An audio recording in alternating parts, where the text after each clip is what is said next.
for some summaries and readouts and for wrap-up. So to introduce the grantees, I'm going to invite Jeremy Grant of the NIST NPO back up onto the stage. Jeremy.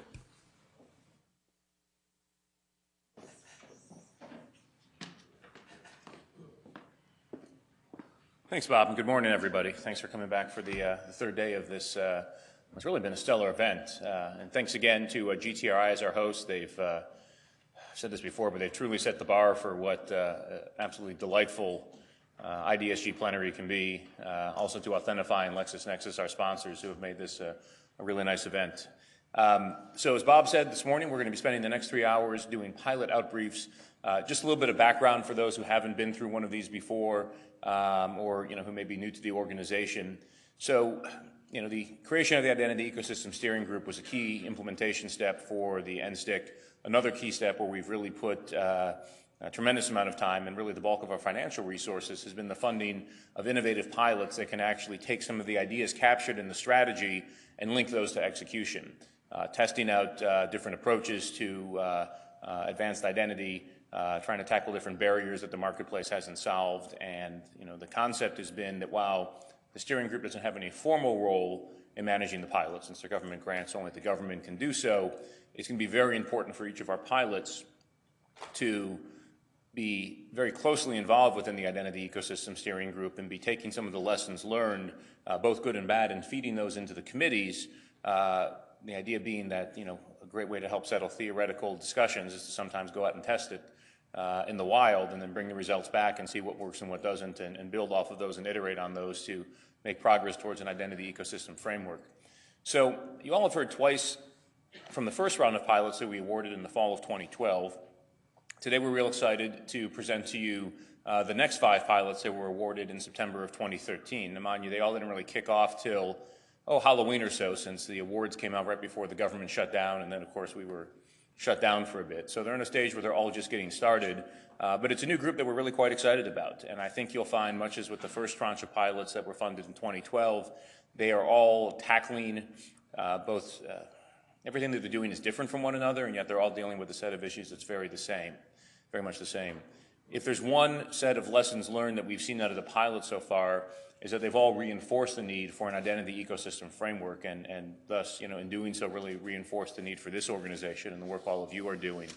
No matter what they're doing, no matter how different the technologies, how different the approaches, how different some of the relying parties involved, time and time again, the lack of standards for interoperability, the lack of policies and standard legal agreements that companies, particularly relying parties, can fall back on, keeps bubbling up to the surface as an issue. I think one thing you'll hear today, certainly from a couple of the pilots who are, focused in part, at least specifically, on helping to develop some things that can be artifacts that can then be shared, reused perhaps across the community. The work that they're doing to help advance the identity ecosystem framework here is really quite significant. The way we're going to do things is each of our 5 pilots will have 20 minutes to present. To keep things going in the flow, what we're going to do is hold all questions off to the end. We've done this format a couple times before, and it's worked pretty well. So they'll each have 20 minutes. I think around 10:30 we're going to look to take, which will probably be after the 4th presentation, look to take a 5-10 minute break, get some coffee, take care of other things one needs to do sometimes in morning break, and then come back for the last presentation, and then we'll have some good time for Q&A until noon. So our presenters this morning, we've got Alex Naiman from Exponent, John Wandel from our host at GTRI, Denise Taylor from, Glenn Schoonover from ID.me, Denise Taylor from Privo, and Steve Reyes from TSCP. So let's start things off this morning with Alex from Exponent. Thanks.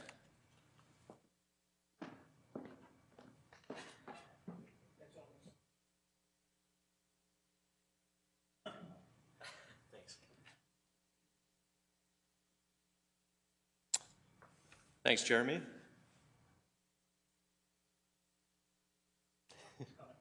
Thanks. Well, thanks everybody for being here this morning. It was a lot colder out this morning on the walk over here than I expected, so hopefully everyone survived that frigid air. As Jeremy just mentioned, my name is Alex Naiman. I'm here representing the Exponent-led key team, which is composed of Exponent, also HID and Gemalto. And so most of you probably have not met me before. Brad McGoran is our project manager, but he couldn't be here this week due to prior commitments. He's hosting the NC B10 Smart Card Standard Committee meetings this week at our headquarters in Menlo Park. So I'm here today to talk about our NSTIC pilot, which we call the AuthentID system.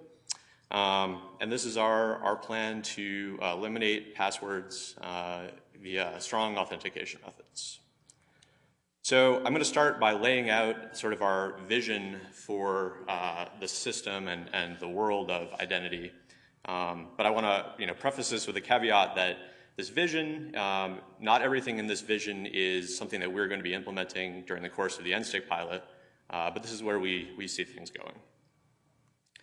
So we start with Jane, meet Jane. Jane is a tech-savvy young professional who works at the Department of State, let's say. And Jane wakes up in the morning and puts on a watch which contains a secure element. This secure element is a container for a credential or credentials that she can use to identify herself to in the course of various transactions throughout her day. So as a first example, Jane picks up her smartphone.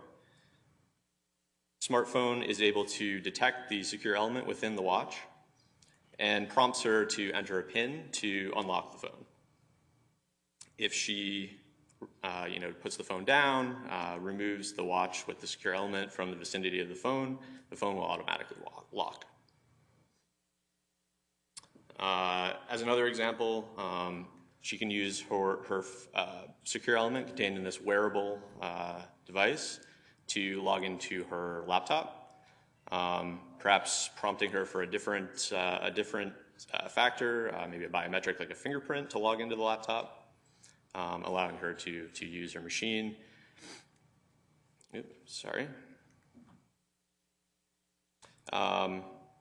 She's also able to access online services such as banking through additional authenticated transactions using the same secure element in her wearable device, the watch. Now, as I mentioned, Jane is a government employee, and she retains a government employment ID, say a common access card or something like that, which she's still going to be using for physical access in her workplace. Also, maybe IT access in her workplace. So these are higher level of assurance uses, but lower level of assurance uses, say transportation, she's able to use a credential derived from the government ID credential to access these services, and that derived credential also sits on the secure element on her wearable device. She can use an anonymous version of this credential to log into social media apps.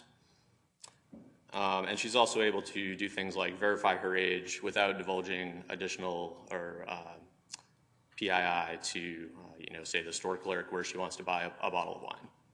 And so Jane, in our vision, is able to conveniently verify her identity, authenticate to various services, and all with the sound knowledge that she is protecting her identity. So now to introduce John. John is Jane's grandfather, say. He's not as tech savvy as Jane. He doesn't understand why Jane tells him not to write down his passwords and use the same passwords over and over on his various accounts. But luckily for John, Jane has bought him a bracelet with a secure element inside it, which he can use to authenticate in much the same way that she does with her watch. So John doesn't really have to think about protecting his username's passwords anymore, and doesn't really have to think about issues of security and identity authentication. Okay, so that's our vision. Now I'm going to talk about specifically what we're going to be doing in our pilot. So we'll be developing the following elements. The first is we'll be implementing a secure element, which can be integrated into one of two form factors, either a mobile phone or a wearable personal device, such as a watch or a bracelet, like I mentioned, Jane was using. We'll be developing a client, which allows the access and use of this identity credential, which is contained on the secure element. And we'll be implementing an authentication service to verify this credential and assert identity to various relying parties. So as I mentioned before, team members here are Exponent. We're the project lead.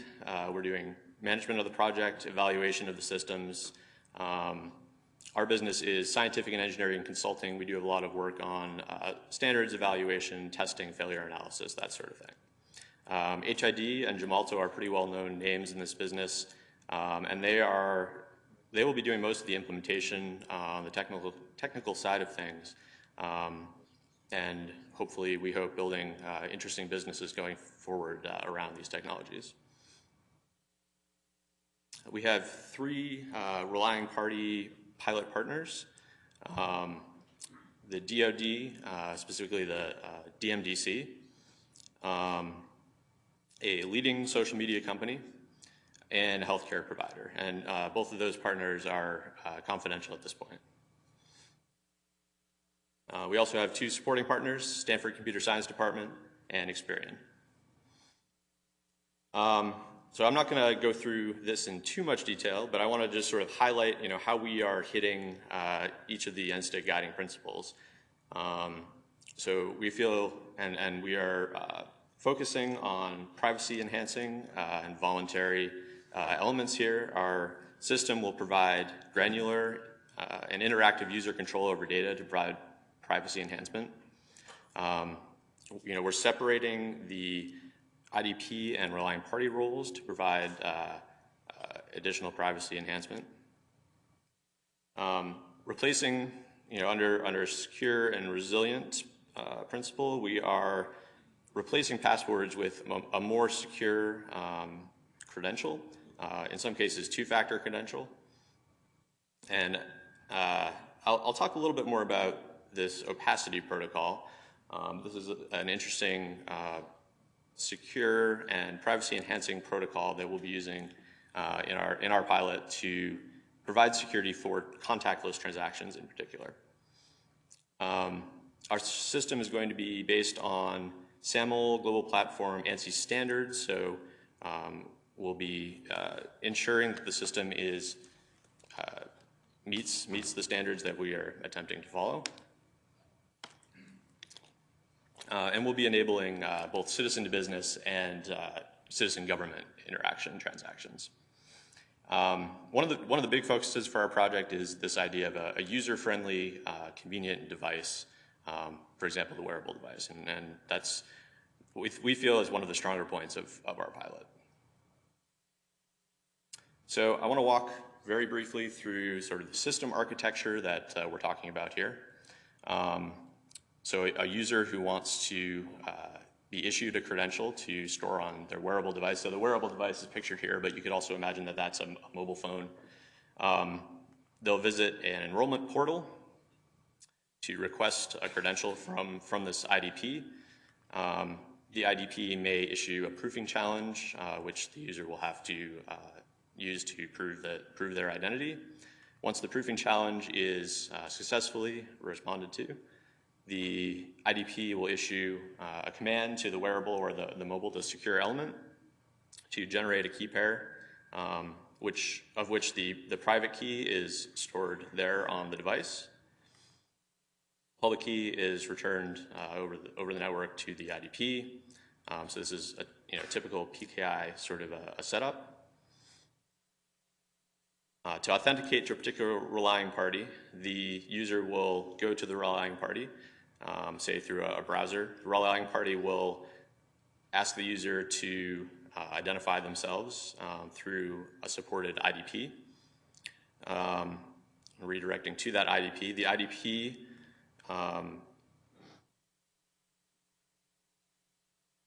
will verify the authenticity of the secure element that's requesting the authentication, and forward a SAML assertion or other assertion to the relying party through the user's client in order to verify their identity for, say, login. So two of the concepts, two of the elements I want to just mention again briefly here that we're leveraging. The first is GICS, which is an ANSI standard. It's a generic command set that will operate on the secure element and allows widespread interoperability of these elements. And opacity, opacity is a part of GICS, but opacity is a contactless protocol for contactless transactions. And I'll talk about these a little bit more here. So GICS stands for the Generic Identity Command Set.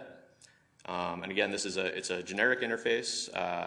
It's a set of commands that will run on the secure element, allowing credentials to be stored on that secure element in a standard way. So again, this is an ANSI standard. It's been in development for the past 4 years, and our team members have been heavily involved in the creation of this standard.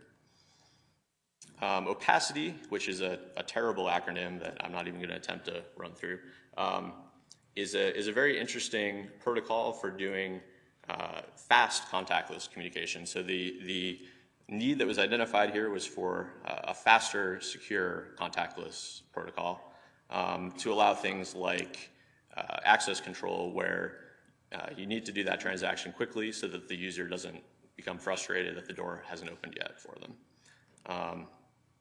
And so this opens contactless cards for use in many applications. Okay, so I mentioned we have 3 relying party partners. Again, the first is the Department of Defense, and our pilot there will be demonstrating derived credentials with DMDC.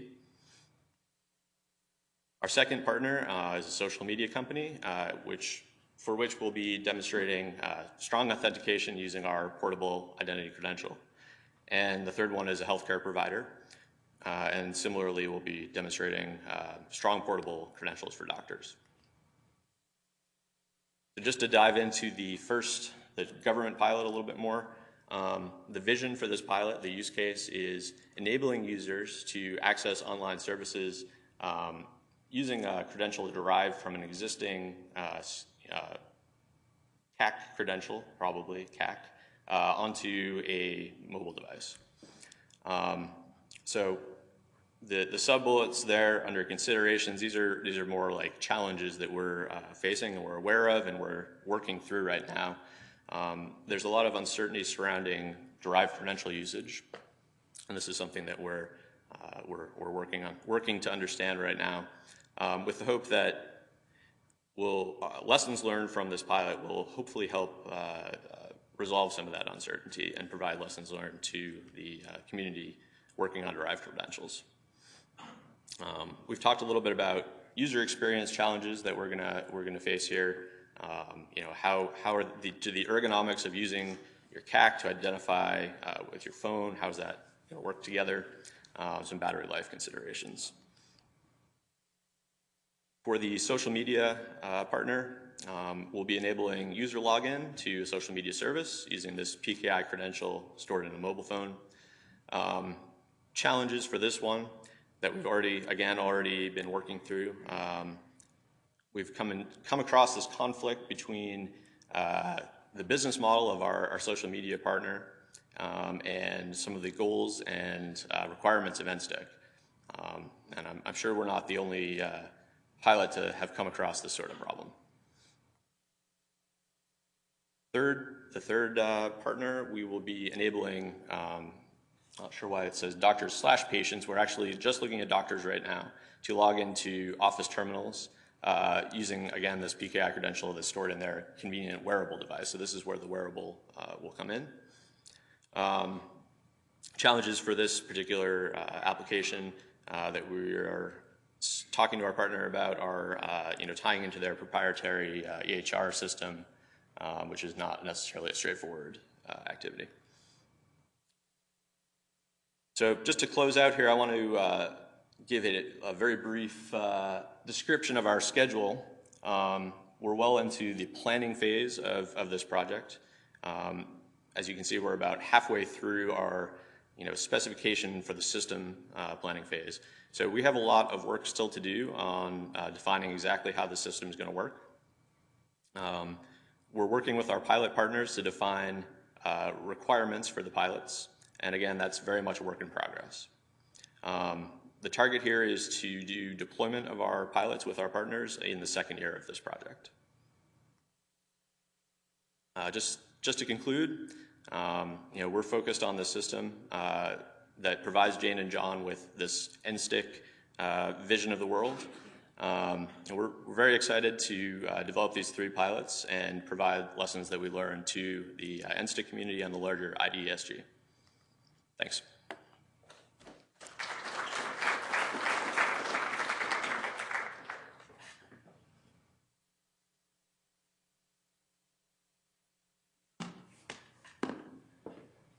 Thanks, Alex, and I'll note he was right on time, which sets an excellent example for our other pilot awardees to follow.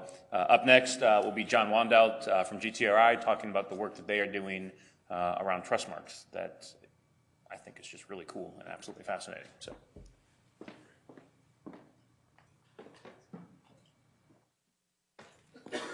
Thank you, Jeremy. I'm John Wandout from Georgia Tech Research Institute, and I went to graduate school here at Georgia Tech.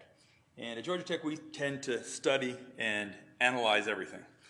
And one of my mentors way back at Georgia Tech in the early days there said, John, when you go out in the wild, you got to remember one thing.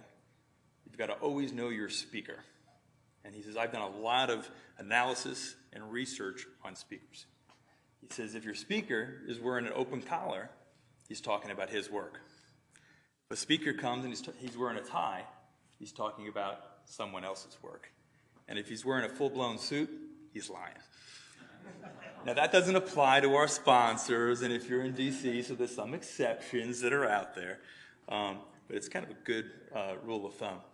Our pilot is called Scaling Interoperable Trust through a Trust Mark Marketplace. So those of you who are wearing ties, you may want to start taking those ties off. And see, that's one good thing about the IDESG. There's not a lot of ties in there. There's a lot of people rolling up their sleeves, actually going and doing some work, and that's one of the reasons we got involved here. So just I want to introduce our team before we start out here. We've got a number of researchers from the Georgia Tech Research Institute.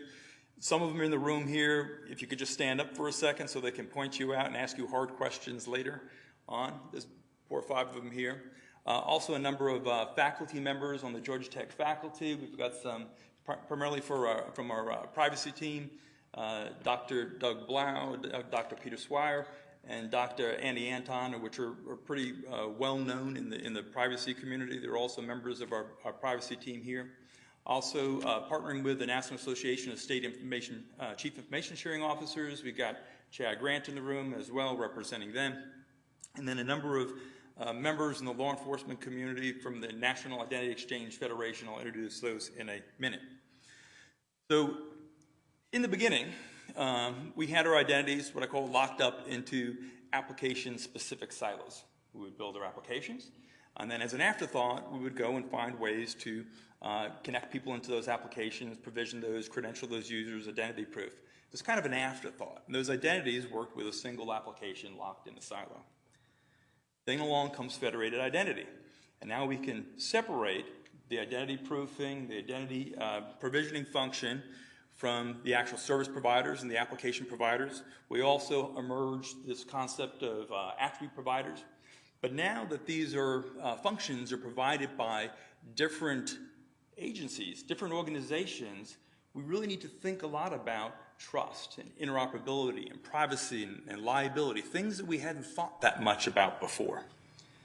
New set of problems. So what emerged, this concept of trust frameworks. And it's not really new. We always had communities of interest, and we had federations and information sharing environments, and they provided that context, that set of common operational rules that we could all operate with to provide that trust across federations. So as we start to take a look at the landscape today, there's lots of trust frameworks out there. They're all a little bit different. There's lots of layers of agreements that have to happen to be a member of those trust frameworks. A lot of them are what we call opaque and monolithic. You're either a member of the club or you're not a member of the club. So to compare the differences between these trust frameworks or information sharing environments is often a pretty heavy lift, and there's been a lot of initiatives lately to take a look at those and to do that comparison. When you think about cross-framework trust, how do we get that? And that's a big problem. That's a problem, an identity ecosystem size problem. We have a user in one federation or one information sharing environment that wants to get access to a relying party in another. How do we do that? There's lots of ways today to do it, but not very many of them are very scalable, and they don't extend out very, very well.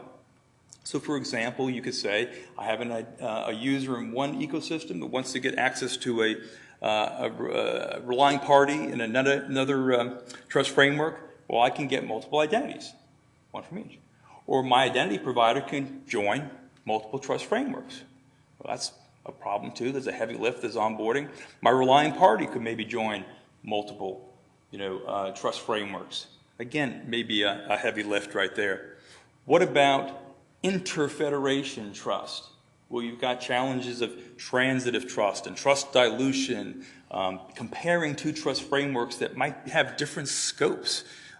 We have also that nasty problem of liability, and how do you take users that you sign agreements with and then obligate them to another federation? So there's a lot of challenges with this interfederation trust. Well, maybe we should just leave it up to the identity providers and the relying parties to work it out themselves.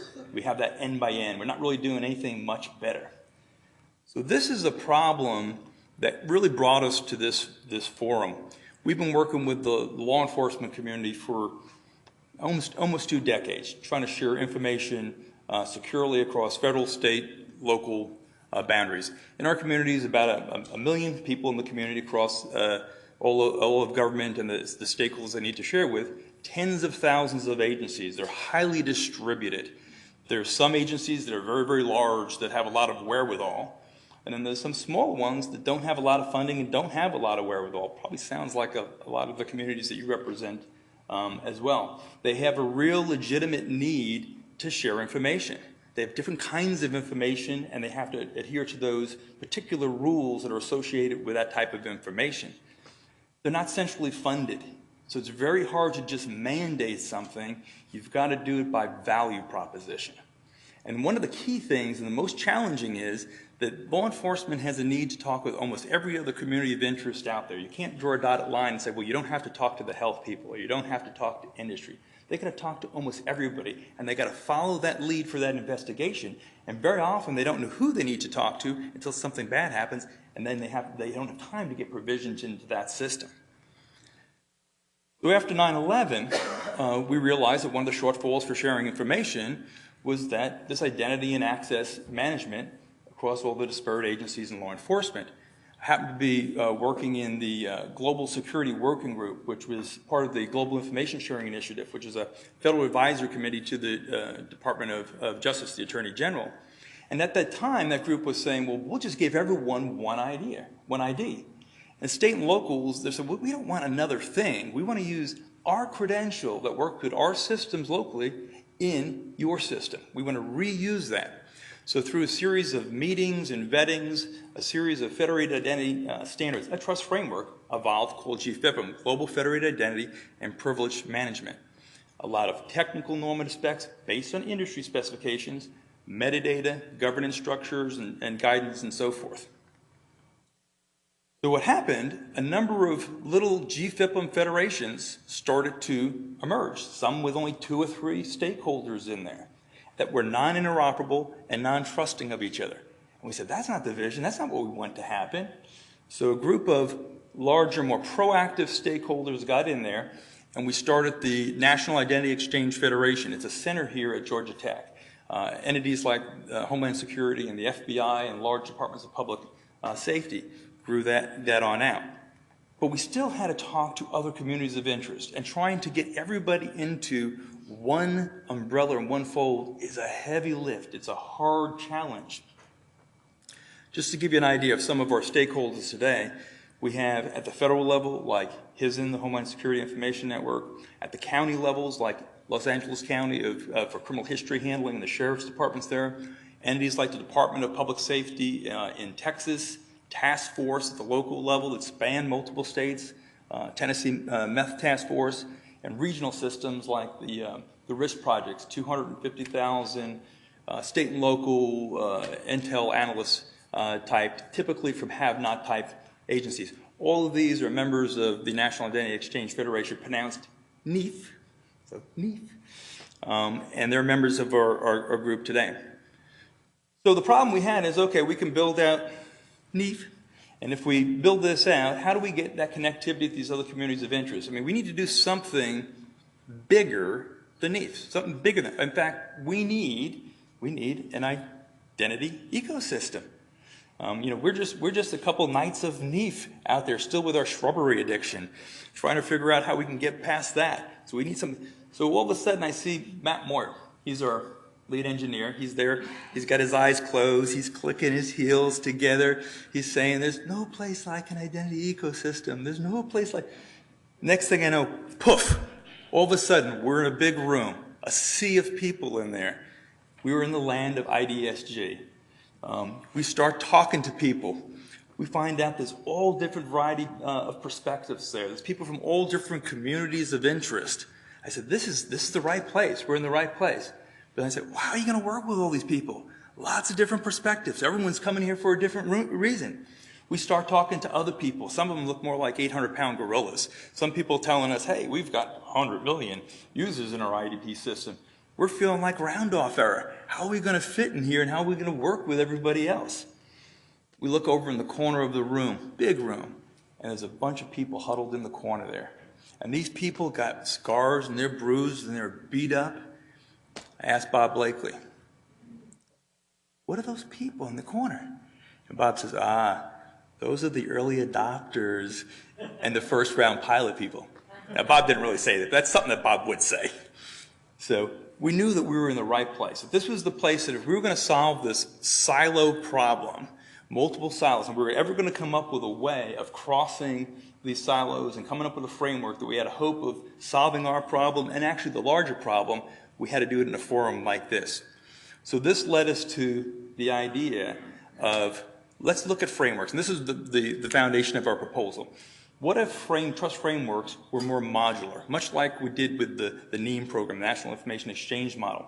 We would then have greater transparency. We could standardize on these components. We'd get more ease of composability and reuse across these trust frameworks.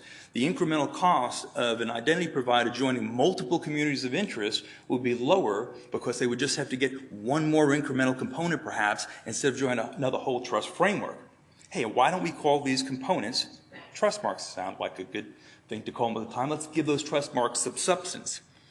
We could build trust marks for lots of different things. We could build them for technical aspects and the privacy and the security and the business needs. We can even build trust marks that represent various different aspects of the legal arrangement with certain policies.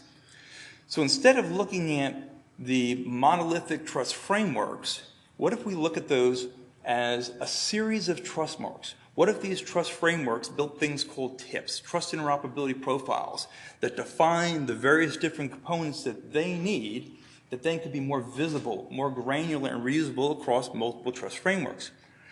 Each of the stakeholders within those trust frameworks could then acquire or be represented by that family of trust marks that represent the trust within that. In fact, we can have trust mark providers provide those trust marks across trust frameworks, create an ecosystem or a marketplace where some trust mark providers specialize in one particular type of trust mark. They're very good at doing privacy assessments. They're very good at doing security audits. They're very good at doing on-the-wire interoperability testing. And that those trust marks could be reused across the various different stakeholders in the ecosystem. To think about it from the perspective of an identity provider, a relying party, or the attribute provider, rather than just from the perspective of the federation or the trust mark provider. It's a different way of thinking, but if we could do that, we could maybe solve this problem. Maybe we could provide then registries where these trust marks could be stored and the stakeholders in the ecosystem could then search and discover the other trust interoperability and security needs of the other stakeholders and discover each other and be able to bridge this cross trust work frame problem that we have. And let's call this a trust mark marketplace. So that's the basis of the idea of what we're trying to bring forward. The next natural question is, so what are the right trust marks and where do they come from? So part of our work was to look at the good work that's been done before. Maybe not even invent new things, but maybe look at what's out there a different way. Refactoring out common components across trust frameworks so that they could be reusable. And that's one of the things that we started doing. I know we're 90, 100 days into this. We started looking at a lot of the trust frameworks out there, particularly the ones that are going to be required for our pilot within the National Identity Exchange Federation. And we put them through a very, very scientific process called the red funnel process. You start bringing those, you tearing those out, you look at the normative language and the various different specifications.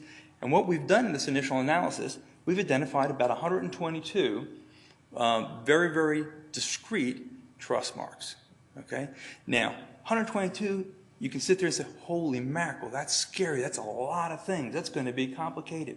But if you build those in a way, I'll tell you one thing, none of these are new requirements. We're already doing these. We're just looking at them in a different way. We're exposing them so they're transparent. If you make it so that they're composable, you can aggregate these trust marks into coarser-grained trust marks as well. You know, you look at the Webster's Dictionary, there's a lot of words in there. Very, very complex. I don't use all those words every time I write a message. But when I want to use a word, I'm glad someone's defined it so I don't have to reinvent something. So that's kind of the concept right here. If you look at the categories, we got 8 different categories we sorted these into. If you come to our birds of a feather today, we'll talk more in detail about what those trust marks are and show you some examples of those. Particularly for a pilot, the work that we're going to do is going to fall into 6 different buckets. One we call concept maturation and outreach. This is part of the outreach. But the concept maturation, if you go to our website, you'll start to see the whole concept out there. Actually develop a trust mark framework. And we're talking about doing some of the deep engineering to write the normative technical specifications that are required for a framework to exist and to thrive and to build the standards. The same people that I had on my team to write the normative specifications for the National Information Exchange model are going to be writing these normative specifications as well. So we've got a track record there. We're going to be building some sample trust mark definitions, a lot of them. Okay, we want to seed the marketplace with these. We're going to be building ones that come out of FICAM and some of the standards that we've built. We're going to invite others to comment on those and participate and work with us on building some of those as well. Across all different things, technical standards, privacy standards, and so forth, these trust mark definitions. We're going to build some tools because you're going to say, well, hey, these trust marks, they don't work with my tools today. We're going to build tools that allow you to go through assessment processes for trust mark providers to take these trust marks and publish those in registries to discover those, and then in addition to be able to take those trust marks and convert those into SAML 2.0 metadata trust fabric such that it can be ingested in commercial products today. We're going to then take this, we're going to pilot this in the National Identity Exchange Federation with our members. We're going to actually retroactively issue them an equivalent set of trust marks to the monolithic onboarding that they've already done, so that we'll be more transparent and visible external to the federation that we have. And then we're going to work with our NASIO friends and try to evolve outside of that community of interest and look for, along the fringe, some test cases that we can pilot this trust mark concept and grow that out. Here's our timeline. We're at the red line. We have a very aggressive schedule. We've already got quite a bit of product. If you've looked at our website, we're going to continue to post product out there. I think we've already built 12 draft trust mark definitions that will soon be published on that site as well. We invite you and encourage you to review our work here. 3 asks that we have. We'd like the group to look at our trust mark framework, provide comments on that. We'd like you to look at the trust mark definitions to see if they would be useful for you. If not, give us feedback. There's ways of giving it through the website, and we'll participate in this forum as well. And then once we write these trust marks, we're going to turn these over to the appropriate standards development organizations or entities to care and feed for those in the long term. So what we're doing is try to seed the marketplace and solve this problem. Thank you for listening. Thanks to Jeremy and everybody for the identity ecosystem. I think this is a good place to solve these kind of problems.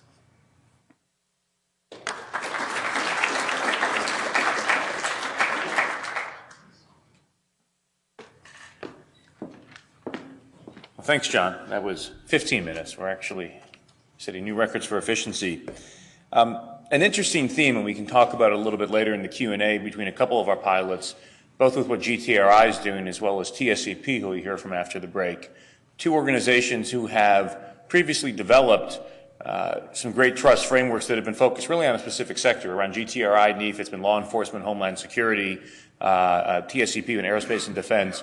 Both are now, in their pilots, trying to build off of the successes they've had in a single sector to develop something that can actually cross multiple sectors and be a little bit more generic. And from our perspective, it's a great always to start, where you have some proven successes and then look to build off of those. And so I think it's a common theme that we'll probably explore a little bit during the Q&A. Up next, I'm going to introduce Glenn Schoonover from ID.me. I think all of our pilots are cool. What's really interesting about what the folks here are doing is, and I think you'll hear about this from Glenn, trying to overcome some of the barriers we've seen in actually recruiting reliant parties to join through a bit of a different novel approach, in this case focusing on veterans with credentials and looking at the fact that even the most stubborn reliant party wants to find a way for veterans to have a way to more easily log in and access services and discounts. And it's, I think, a bit of a different approach focusing on veterans, and as ID.me will talk about some other affinity groups that may help us get over some of the hump we've had bringing some RPs to the table. So with that, let me introduce Glenn. Good morning. Thank you, Jeremy. As Jeremy said, ID.me originally started as Troop ID with a focus exclusively on veterans. The challenge was that, we have 24 million veterans and active duty service members in the United States. Veterans don't have a national ID card. When you leave the service, unless you retire, you don't get a veteran's ID. And even if you received a physical card, that would do nothing to help you with online transactions. So there was effectively a barrier or a wall between our service members, veterans, and these different benefits that they should have access to. A lot of companies offer veterans and active duty service members discounts in their brick and mortar environment. Under Armour is a good example, Sears, Lands' End, many others. But to get access to those discounts and benefits, you have to present a copy of your discharge papers. Do we have any veterans in here? All right. So everybody who's served on active duty and was discharged will be familiar with this form. It's the DD-214. But look what this form has on it. It's got your first and last name. It's got your birth date, your social security number, your home of record, where the address where you last served, nearest family member. What a great place to start on Ancestry.com looking for your mother's maiden name, right? And your current mailing address. Veterans were being required to hand this piece of paper to waiters, waitresses, clerks in commercial environments, state offices, federal offices to get access to a benefit. And that's exposing them. Giving someone this document is like saying, here, steal my identity, please. And so we felt that there was a better way to do it, a way to take this information, create a credential that asserts an attribute. This person served, they're a veteran. All the relying party needs to know is yes or no. Protect this information, and I'll talk more about that in a minute, but take this document out of the equation and give veterans and service members access to benefits online. Oh, another thing is that a lot of retailers would not put benefits online. Under Armour is a good example. They were our first large retailer because of the risk of fraud. I read somewhere that there are something like 40,000 people online who say that they've been a Navy SEAL. And there haven't been that many Navy SEALs in the history of the program. So they were reluctant to put benefits online because there wasn't a reliable, authoritative way to verify an individual's status. This gives members access to benefits that they would not otherwise have in the form of a digital credential. It removes the liability. It reduces the risk of fraud for the relying party, and Jeremy mentioned that, our approach is to, what do relying parties want to do? Well, if you're in the commercial space, you want to reduce fraud and increase revenue, and our credential allows them to do that. But it also minimizes the liability that the veteran faces by handing that DD-214 over and over and over again. And also, who carries their discharge paper around with them in their pocket? I don't. Mine's in a lockbox at my house. That would be like asking someone to carry their birth certificate around to prove that they are in fact who they say they are. And also then creating a network of relying parties that generates awareness and really has a network effect and takes off so that they can share information and they can share these benefits and these discounts across a wide range of relying parties.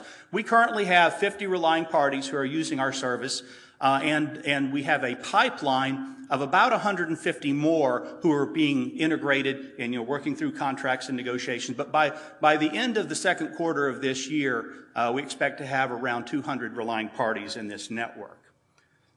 Value proposition rests on being able to use authoritative sources from public information, whether it's a national EMT registry or medical licensing board, and Jeremy mentioned. So we started with veterans and Troop ID. And based on feedback from our relying parties, they wanted to provide those benefits to other affinity groups, and we're now offering this to students and first responders as well.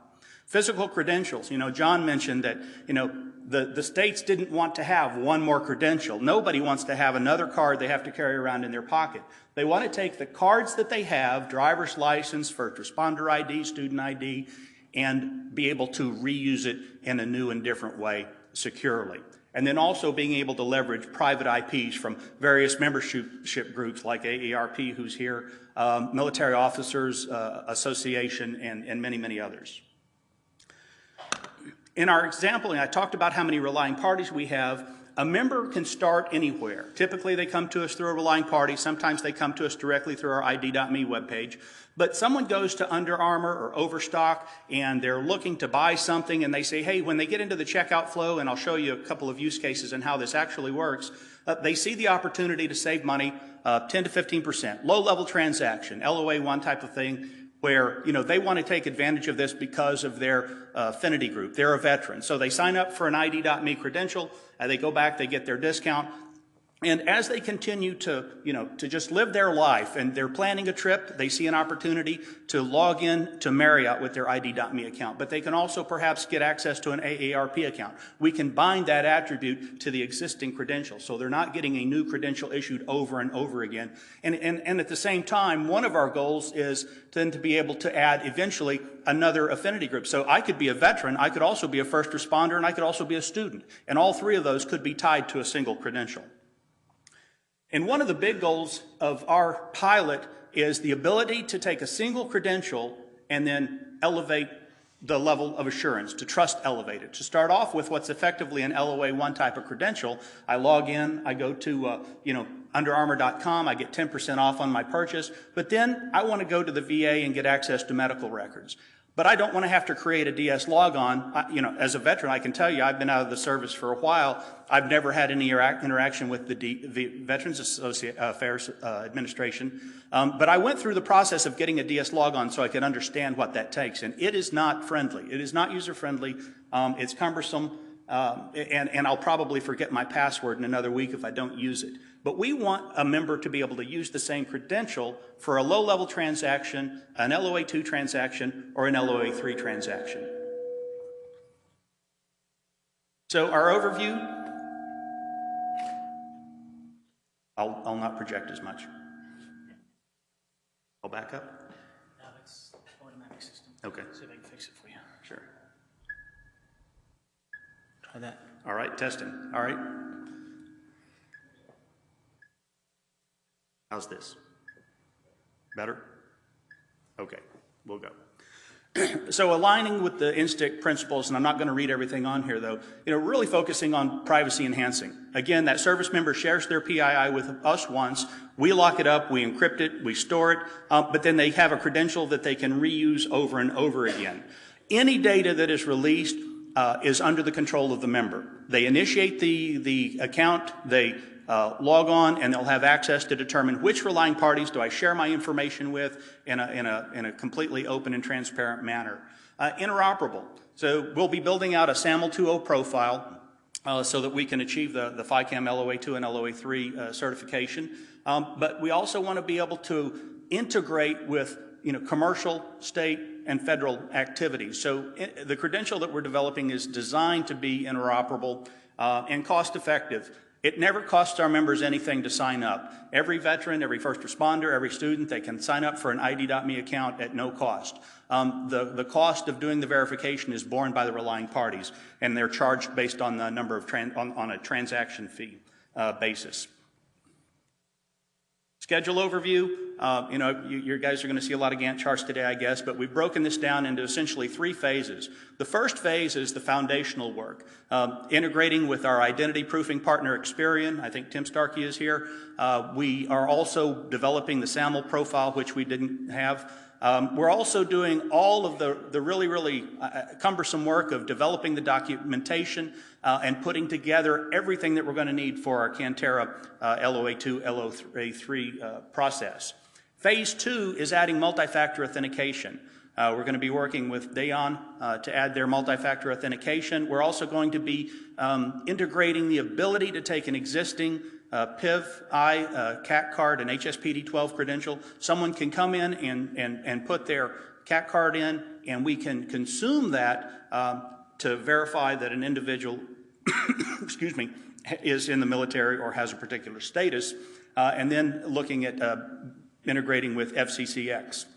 Phase 3 will be integrating with government agencies and state and federal agencies that actually require that higher level of assurance. Use cases. So I talked about Under Armour. Under Armour was probably our best first use case. They saw such an increase in revenue from the Troop ID veterans and reduction in fraud that they're the ones who came back to us and said, this is such a great idea, we'd like to expand it to these other affinity groups. Can you do first responders? Can you do students? And we said yes. But when someone is in the checkout flow at Under Armour, you'll see that there'll be a widget there that says Troop ID, First Responder, and they click on that to determine which discount or benefit they want to take advantage of, and then they're presented with the opportunity to log in with their ID.me credential. If they're not currently a member, then they're presented with the opportunity to join, and then the last screen you see over there actually shows then what they're presented with. And there are several different ways that they can verify their status as a veteran or an active duty service member. We're also going to be working with veteran service organizations. In this example, the Iraq-Afghanistan Veterans Association. Today, they allow service members to upload a copy of their DD-214, which then IAVA prints out. So they have a paper copy, stacks of paper copies of DD-214s in their office that they go through and process manually. We want to put this process online to make it easier for veterans who may be disabled or who may not have easy access to their DD-214s. And another thing, we're verifying not only veteran status, which is one attribute, but the fact that they served in either Iraq or Afghanistan. As a veteran who didn't serve in either one of those theaters, I wouldn't be eligible for this, and we have to be able to make that distinction in our process. This is an excellent example that I like here, and where a DMV is providing veterans with the opportunity to sign up for a veteran's identity card. And there are about 40 departments of motor vehicles, or 40 states rather, who do this in different fashions. And Virginia does it through a physical ID card. Some Department of Motor Vehicles put a mark on an existing driver's license that says, yes, this person is a veteran. But to streamline this process by making it an online process, again, giving access to people who might be disabled or not be near a DMV, or simply who choose not to go stand in line to wait for this card to be issued, but to put this process online and then verify through an authoritative source that an individual has served honorably. Today, we have a pilot with the Department of Veterans Affairs with their Innovation Institute. This is for a low-level transaction. It was interesting that the VA had this program called Tech Shop that allowed returning veterans to sign up for training, up to $2,000 worth of training from large companies like Microsoft and others, well-known technical companies. But to get this benefit, prior to implementing the Verify with Troop ID, a veteran would have to take that DD-214, their discharge papers, to a Department of Labor office, and then get essentially a verification stamp that said, yes, this person is a veteran. We've done an in-person proofing of their status, and then go back and enter a code online. Again, adding an in-person process to something that should be entirely online. Now that they have the Troop ID widget integrated, it's an entirely online process. And again, we're looking at, sort of this as a first effort then to being able to work with the Department of Veterans Affairs across a wider range of levels of assurance. So we started with the challenge of veterans being separated from deals and discounts by effectively a barrier, a wall. They didn't have an ubiquitous, national digital identity. They don't even have a physical identity. As we go through this pilot and we begin to put the pieces in place, achieve our LOA2 and our LOA3 through the FICAM or Cantera process, we're going to break down those barriers so that a veteran can use the same credential for a low-level transaction, getting a discount on Under Armour, getting an employment opportunity, technical training through the VA, or access to their benefits where it might exist in addition to their DS logon, not necessarily as a complete replacement for that process, anything up to even accessing medical records. So thank you, and I'll be available after this for questions, and I'm here for the rest of the day.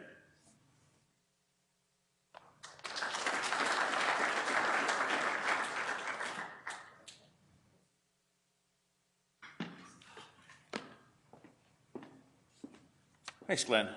Next, I'm going to ask Denise Taylor to come up and talk about Privo as we, talk about before we focused on, the interest a lot of Reliant parties have in veterans and the need for a solution.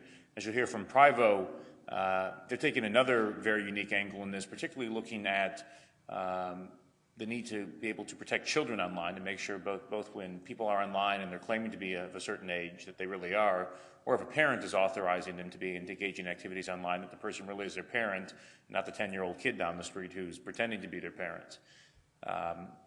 Some of you may have seen in the news, Apple had an announcement yesterday, or the FTC had an announcement that they were fined, I think about $33 million for not handling things the right way when it came to complying with the Children's Online Privacy Protection Act.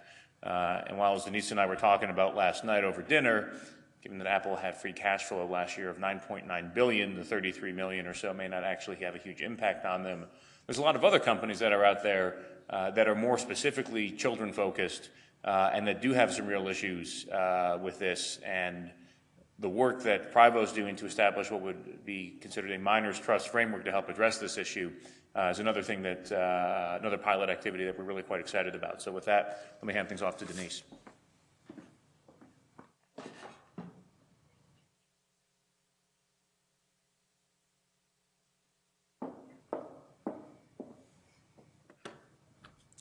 Good morning, everyone. I'm very appreciative of having a chance to stand here and talk to you about our project and getting the support of NSTIC so that I could realize a vision that I've been working on for many years.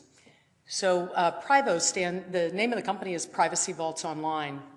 Many years ago, we thought that it would be a new banking approach, bank your information and manage the dissemination of that with a special focus on children. I think what's important is to put some background to all of this. So a lot of words on the slide, but children are on the internet now at, 2? Somebody raise a hand that has a child under the age of 5 or a grandchild there we go, that's already swiping, tapping, and potentially being tracked online. Kids are, if you see the numbers for MMOGs and virtual worlds, they're anticipating 800 million accounts to be created. It's on a global basis. But kids are definitely online, and they are active. So a little bit about COPPA. The Children's Online Privacy Protection Act was passed in 1998 and acted in 2000, so it's been around quite some time. Congress required a review of the law a few years back, and the FTC took 2.5 years, almost 3, to bring in folks and ask questions about how it was working and what needed to be improved. During that time, the mobile industry was hoping and praying that somehow they weren't online and that they weren't required to be covered. So as COPPA states, before you collect personally identifiable information from a child 12 and under, you must first obtain verifiable parental consent. So it leads you saying, well, what is personally identifiable information? An example of something that isn't for us here, an IP address in the US, we don't seem to see that as personally identifiable, but under COPPA, if it's used for anything else, so to serve an ad network, for instance, it would be the same as sharing the child's social security number with a third party. So pictures, video, audio, all personally identifiable information. The rule lays out some framework or groundwork for what would be acceptable proofing methodologies, but the rule says it's reasonable methods in light of available technology to ensure the person providing consent is the parent or the child. Parent or the child, that's funny, because children absolutely do fake as their parent. Okay, the affected market by COPPA is more than just some kid sites. It's government has over 100 websites directed to children to educate them on STEM projects. You have sports teams, all your fan clubs, your music clubs, the virtual worlds, the games, all the toys now coming online and enabled online. So it's really affecting many areas. COPPA, as I said, requires verifiable parental consent. It has a concept, a sliding scale. And basically, years ago when it was passed, everyone raised their arms and screamed and said, there's no way we're going to be able to verify parents online. We're not going to even be able to send a newsletter or do a contest. We need something easier. And so the FTC agreed to a sliding scale. And the reason for this chart is because we're all a lot of times talking about level 1, 2, 3, 4 with the federal government, and there is some correlation to that in one respect. There are other proofing methodologies that are allowed under COPPA that would not rise to, for instance, level 2, but in the COPPA world, I would call it tier 2. So what does that mean? If you're an online operator and you're going to send Johnny a newsletter and it's generic and you don't know anything about him other than a first name and an email address, you may be able to get away with simple notice and opt-out. Now, you don't know it's the parent's email. You're asking an 8-year-old for the correct email to send to the parent, but that is what I would call tier 0. It gets you started. If you add a date of birth, a zip code, anything that would allow you to, a gender, anything that would allow you to customize the experience, maybe a username and password. It's a birthday club, but you've got a username and password associated to the date of birth for the birthday club. That then rises you to tier 1, and the beginning of that is what's called email plus. And so again, we're asking a child, we can only ask for an online identifier, we're sending an email to a parent, and we're asking them to affirmatively consent to the activities. And in that process, we have to deliver direct notice, which is not the same as click here to read a long privacy policy, but rather, this is the data your child, this is who we are, this is the data your child provided, this is the additional data we need, why do we need your consent, how do you revoke that consent? So it's really meant to inform the parent or give the parent enough information to make an informed decision. If you're I mentioned that pictures, video, audio are now personally identifiable. So in the past, or for a decade, if you were a site trying to offer services to kids where you might, like Kids Bop, where you might take in video, kids are singing, it's a record label, and then they would strip away any PII, you could, your school name, or if you said who you were, that kind of thing, and they were free to then post it to the public without actually triggering COPPA, because if you throw away the PII before it's disclosed and it's in that process, then you haven't actually published the PII. But now the audio and the pics are personally identifiable, so there's no way to scrub them, and what's happening is lots of services are now finding themselves having to reach that higher level. And the higher level might be things like a credit card verification. We'll use the last 4 digits of social with name and address, print forms, phone calls, Skype calls. It's an unlimited number of verification methods that might be available to be used. Okay, so the lack of verifiable parental consent is really a problem because kids all lie. We've created a generation of fakers. If you know a child 12 and under that has a Gmail account, if they've gotten it in the last 2 years, they've fibbed about their age. If you know a child that has a Facebook account, a 12 or under, they have lied to Facebook and probably had their parents help doing it. We find that parents say, well, they don't really understand why people are denying their kids services, and it's their decision to allow them to have the service, and they're going to check in on them. But it would be like saying to a kid, we try to say honesty is the best policy, but it's okay to lie to gain access to this particular product. Doesn't really make a lot of sense. Parents, therefore, aren't always able to exercise basic control, and I would say to you that parents are on a spectrum as well. Some don't want to be bothered at all and are just going to give the information to the child and ask them to do it themselves, and other parents will be highly engaged. They'll want analytics. They'll want to know what's happening with their child's interaction with the service.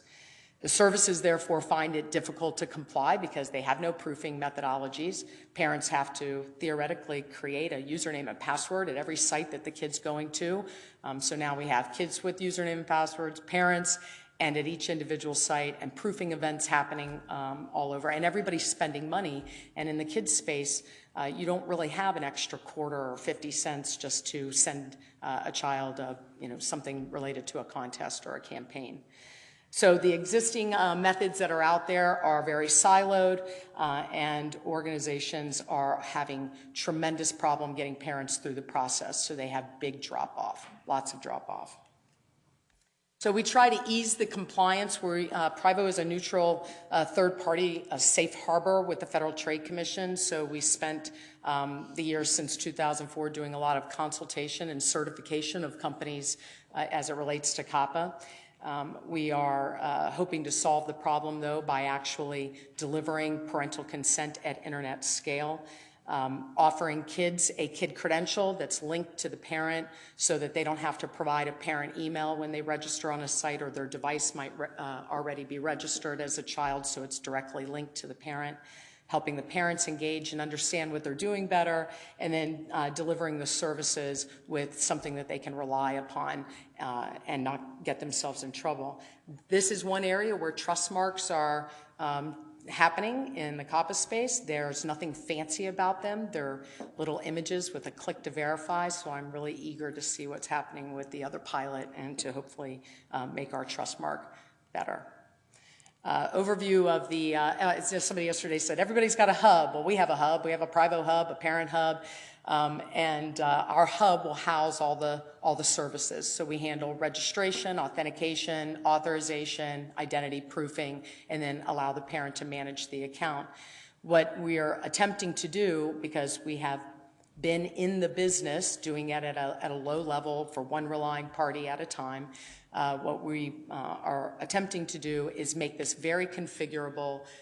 If you have no interest in using the registration services, you can still use the authorization for the parental consent piece and handle your own kid account, but maybe you don't need a parent account in your database. A lot of these companies don't have that dual setup that way.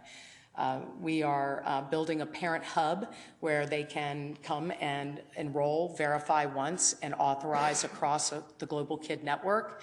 We intend to make those consent services that happen in the hub available in any parent hub that exists. So as parents are logging on to put money on the kid's card for school lunch, that should be a place where they can click to consent to the subset of organizations that maybe the school would want to make available. If you're parental controls with one of the big platforms, or if you are parental controls for filtering technology, and you have a parent account, then this would be an opportunity for you to extend those protections and actually go out to processing the consent that's necessary. So as an example, if you turned a filter on, you wouldn't block the NFL, right? Why would you block the NFL?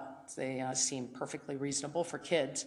But once the kid gets to an NFL site, like one of ours, the Houston Texans, and says, I want to register for the kids club, well, now mom has to re-engage, authorize that transaction. So why not have a way to do that? If she's taken the time to have a filter, allow her to manage the consent on the front end. The Minors Trust Framework is, to this point, we've used COPPA as our framework. Right? It tells us what we can collect, how long we can keep it, what order, what we have to secure, all of that.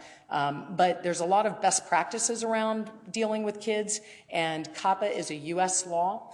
Interestingly enough, the U.S. has always been behind in privacy, but in kids' privacy, we jumped ahead early. So the rest of the world is trying to copycat our COPPA, and most of the big organizations are using it as just their global framework.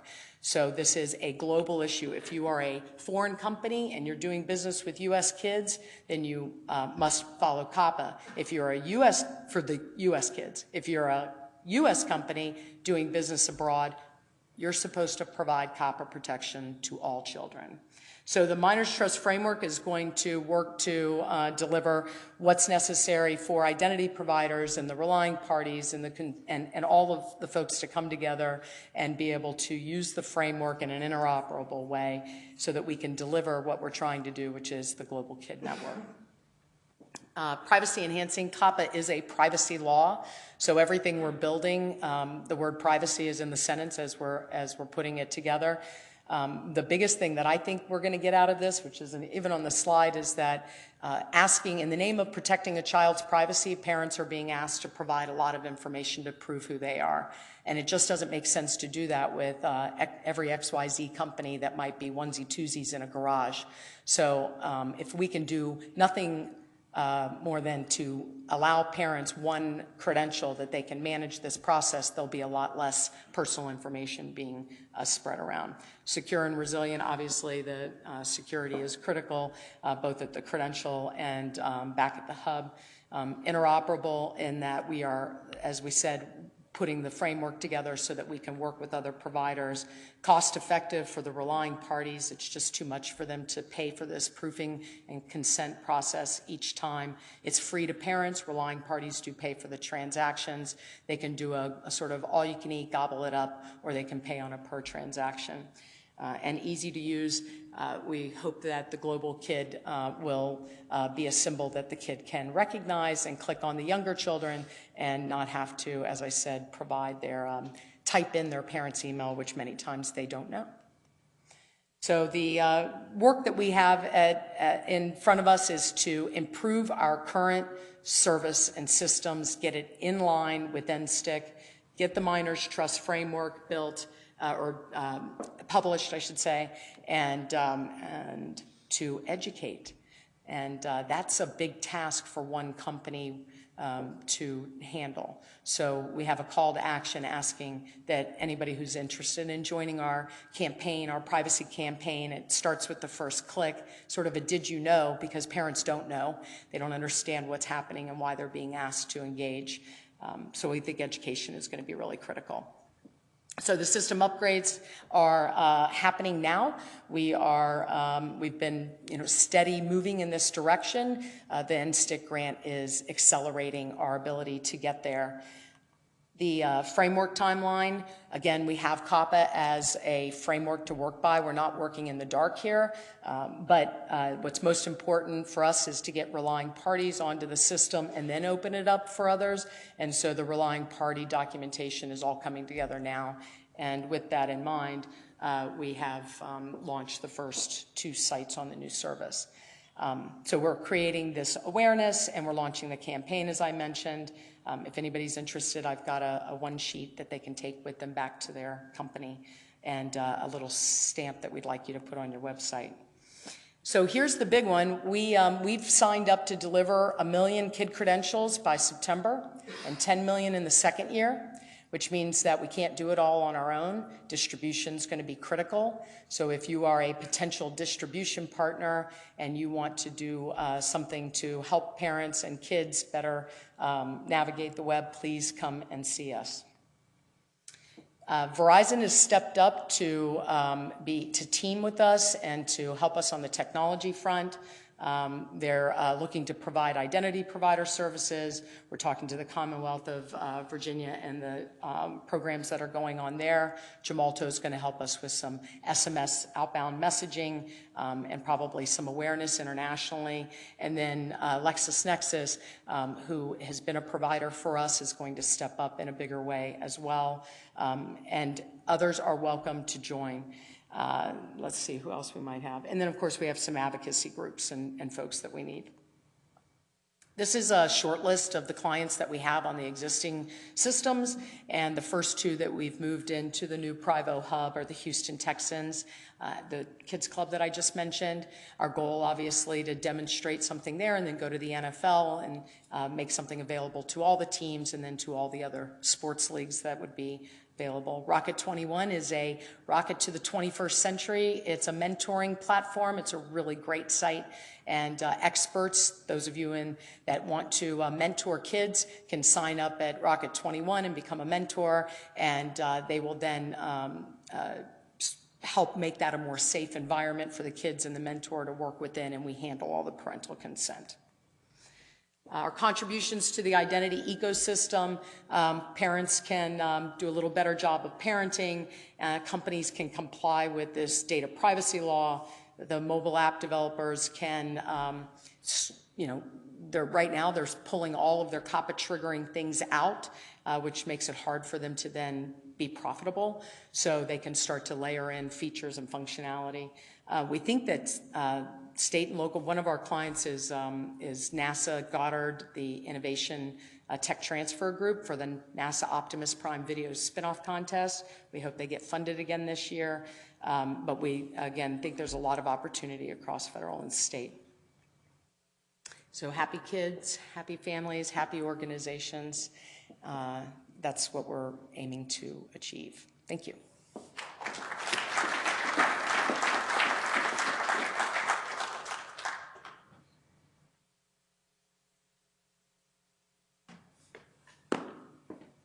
So, thanks, Denise. Since we've been moving a little bit faster than I anticipated, is everybody okay doing our last presentation, then taking a break, and then coming back for a panel? Excellent. So with that, let me introduce Steve Race from TSCP to talk about the great work that they've been doing in their pilot. Thanks.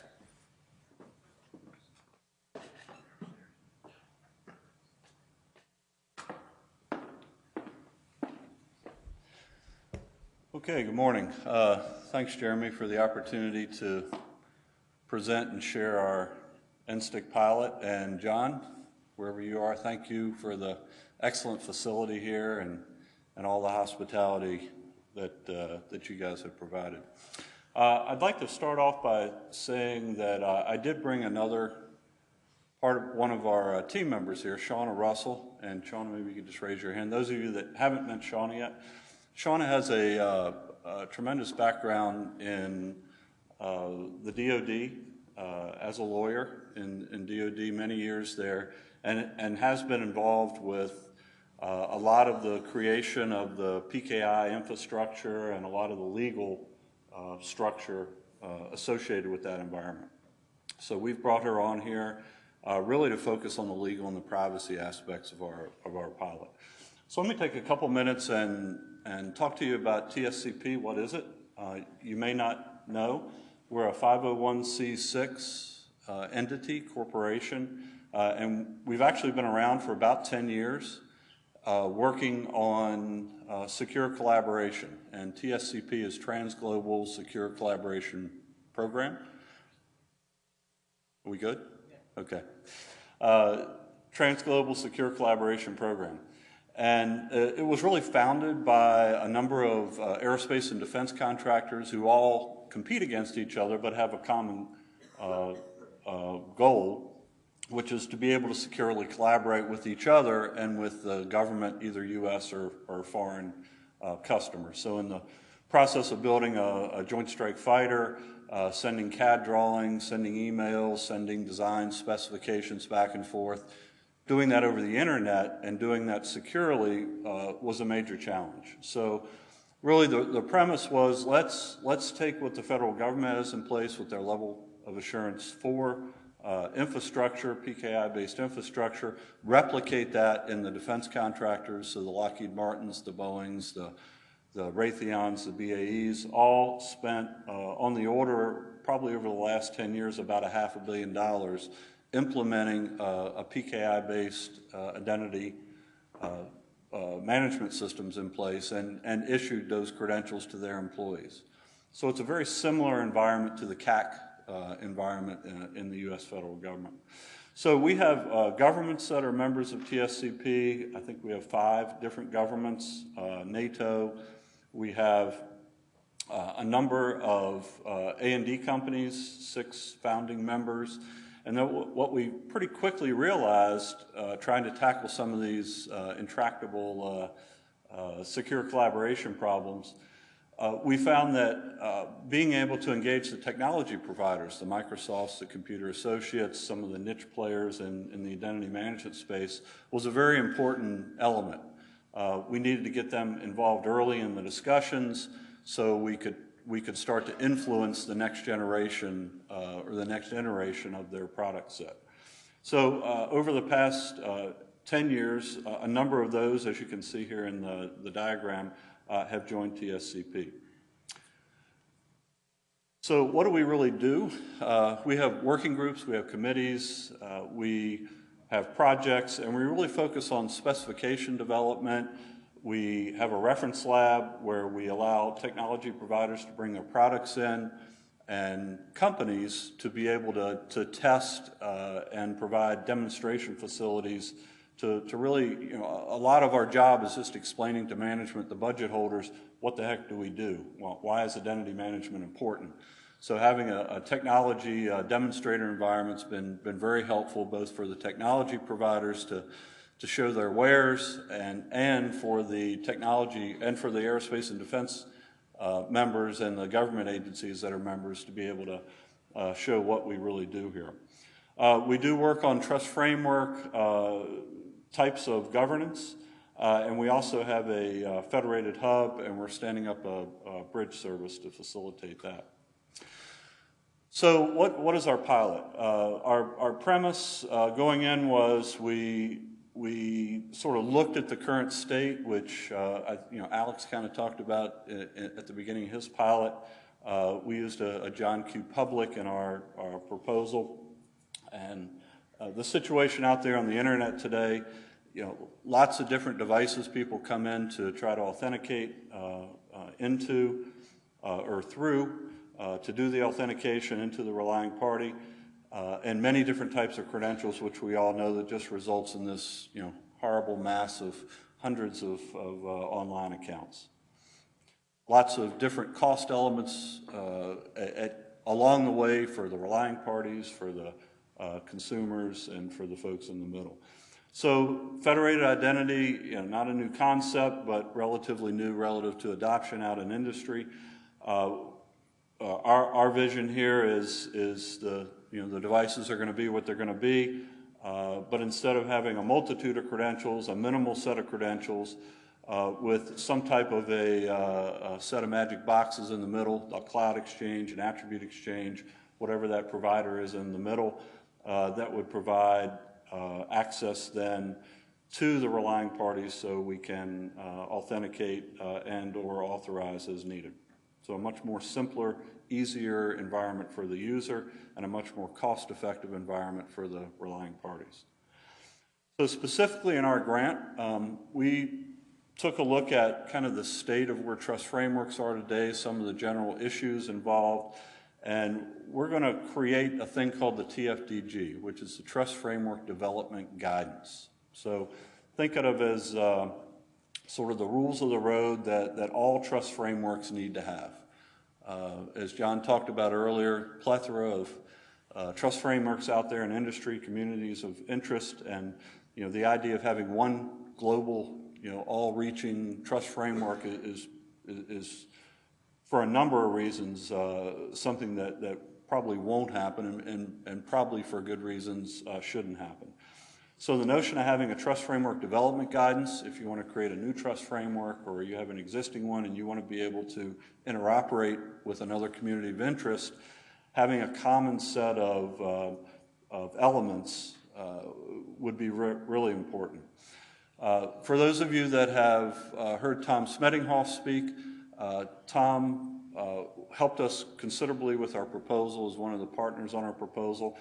One of the limitations right now to adoption out, especially in the relying party space, is the non-existence of a legal framework or law, physical law out there And liability, discussions happen, and if there are problems or thinking through problems as business managers make decisions whether they want to implement or adopt the types of things that we're talking about in this room, once they engage the lawyers and once they engage their legal counsel, the risk associated with adopting a lot of these technologies, because there's no basis in common law, is just too high. So it's a pretty big barrier out there. So one of the things we're going to focus on and have started to focus on is that aspect.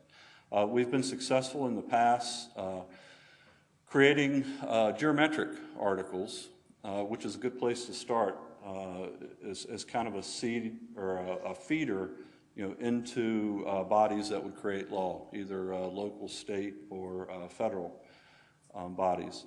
One of the documents that we created a few years ago around federated identities actually was published in the Sandra Day O'Connor Law Journal and has resulted in 3 bills being created, one of which was recently passed in the state of Virginia around federated operators, another around electronic notaries. So it's a proven path, and it's one we feel we'll be able to add value with our pilot.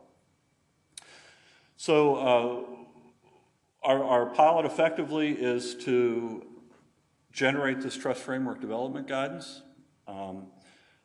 We're going to use an existing production environment that we have with the aerospace and defense contractors interacting with the federal government. We're going to engage, as I'm going to show you in a minute, the financial industry, and which also has a proven environment out there. We're going to create the development guidance and then go through a series of iterations with proof of concepts, pilots, and then hopefully into production for the relying parties.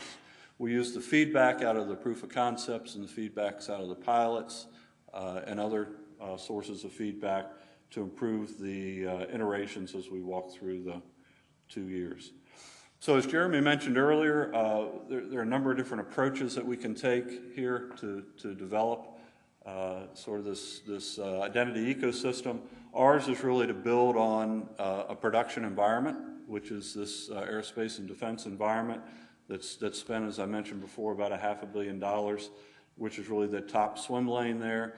I mean, we have thousands, possibly millions of users engaging in a working trust framework with a working liability model with level 4 credentials.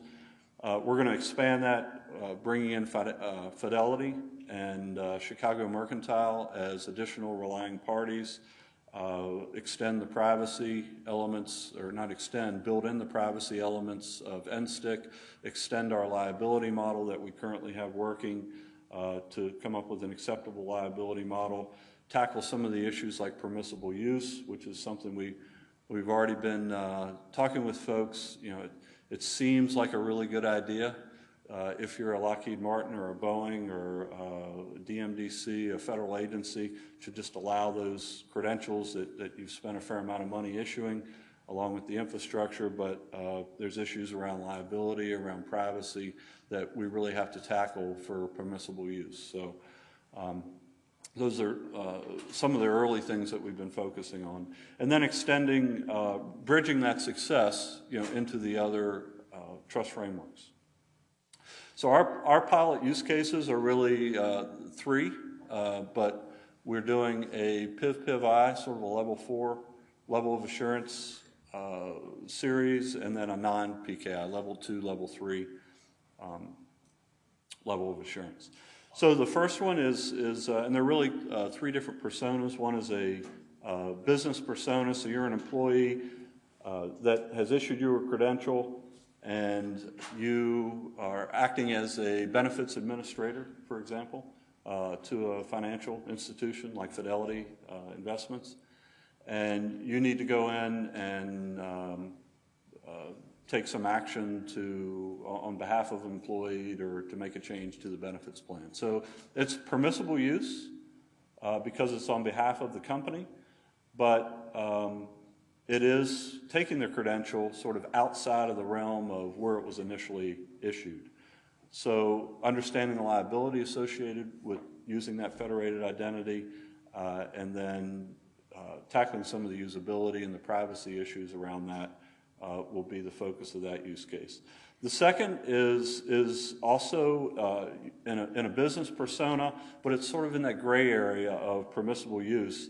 And this is one where a good example would be a supply chain, which is the one we wrote up in our proposal, where you have a series of suppliers that are providing parts input or design diagrams or part status into a manufacturing system, for example, into Boeing or Lockheed Martin, who's performing on a contract, for example, and they need to update it, right? So the authentication that's needed there.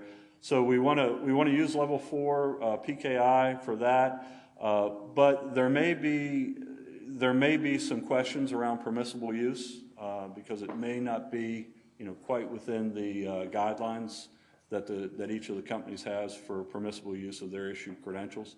So that's the second use case. And then the third is really the citizen, right? So that's you're at home, you're done work, and you want to go in and you want to check your 401k balance or you want to check your bank account balance. So that use case is using a credential that's been issued by your employer, and you want to be able to use that in a citizen role.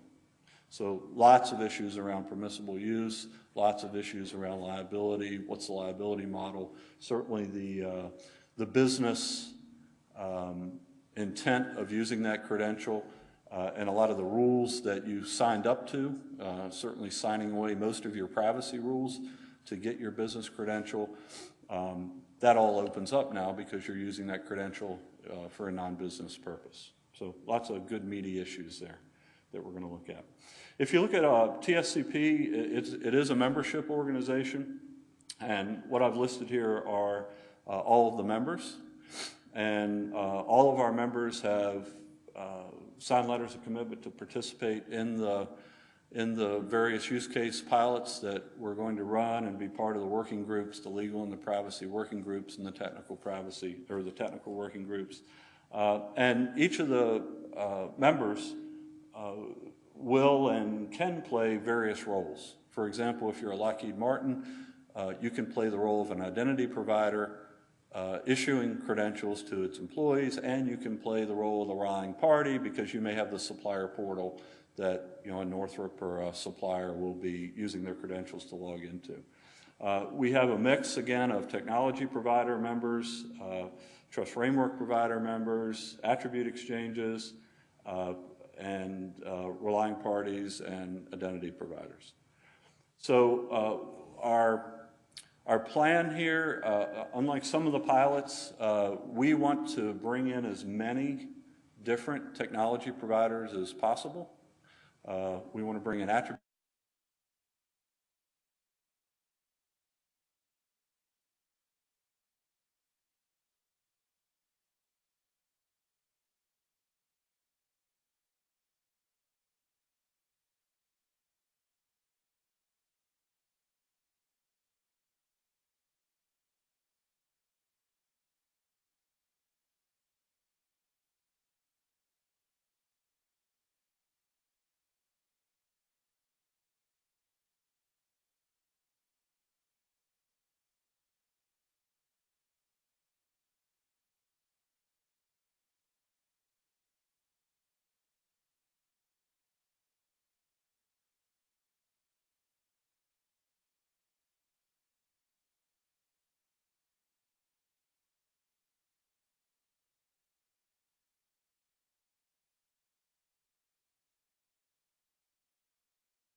the summer with a teenage